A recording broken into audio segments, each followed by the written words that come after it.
I'm going to show you how to add phone number to LinkedIn account. Let's begin. Alright, so once you open up LinkedIn in your browser, you'll go to the top here and choose the drop-down option where it says Me. Then, under Account, you're going to choose Settings and Privacy. Now, on the left side, choose Sign In and Security.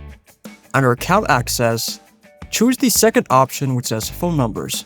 So it says here, you haven't added any phone numbers yet. So you go to the bottom and choose Add Phone Number. Then you're going to enter in the 6-digit PIN which has been sent to your email. Then it's going to say Add a new phone number.